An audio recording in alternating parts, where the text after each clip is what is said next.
It all started on an ordinary Tuesday evening. I had no reason to suspect anything out of the ordinary. Our marriage had been strong for years, or so I thought. We had built a life together, full of routine and promises. But everything changed when I stumbled upon a text message on his phone. I wasn't looking for it. It wasn't intentional, but curiosity got the better of me. There it was, a message from another woman. "I miss you too. Can't wait to see you this weekend." My heart sank. My mind raced, and for a moment, I couldn't breathe. I had always trusted him. We had a solid foundation, or so I believed, but this text was the trigger that shattered everything. The realization hit me like a ton of bricks. My husband had been lying to me, and not just about one thing, but about something that had been happening for months, an affair I had never seen coming. In that moment, everything changed. Shock, anger, and disbelief flooded my mind all at once. I couldn't process what I was reading. How could this be happening? How could he betray me like this? I had always trusted him, believed in us. I felt numb, yet everything inside of me was screaming. My world felt like it had crumbled around me in an instant. I didn't know what to do next, and I couldn't think straight. It felt like a heavy weight was pressing on my chest, suffocating me. I wanted to confront him immediately, but part of me was too afraid to hear the truth.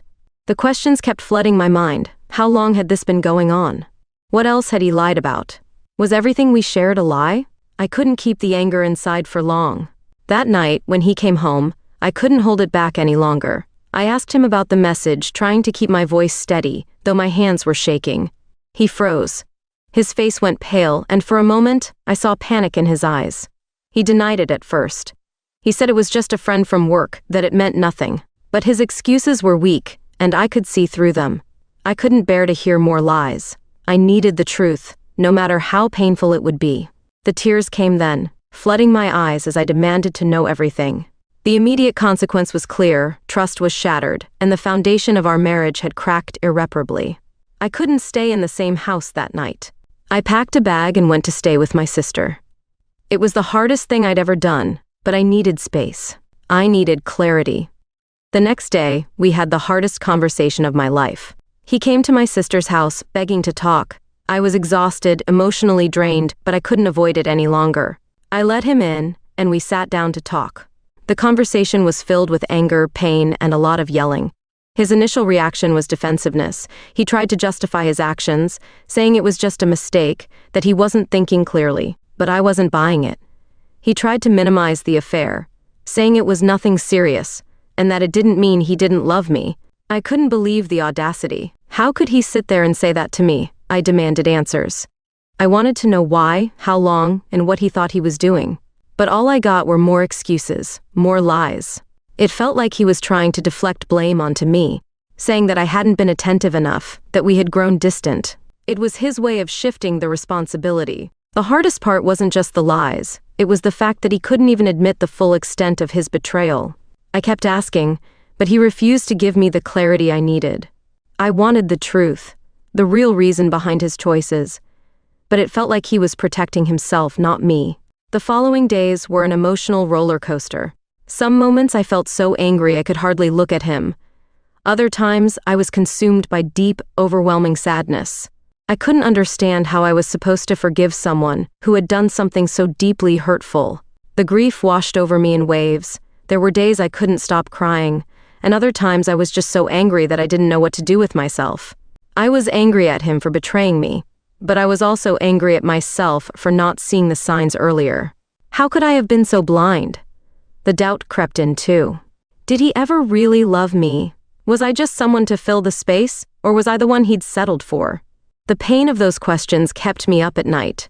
I had always believed in our marriage, in the vows we took, and now I was questioning everything. My sense of self-worth took a hit. I questioned my value and my role in the relationship. Was I not enough? Had I failed somehow? I had given him everything, trusted him completely, and he had thrown it all away. The emotional toll was immense. I felt lost and broken, as though I didn't know who I was anymore. And then there was the fear of the future. I didn't know where we could go from here. Could we rebuild what had been destroyed? Was forgiveness even possible?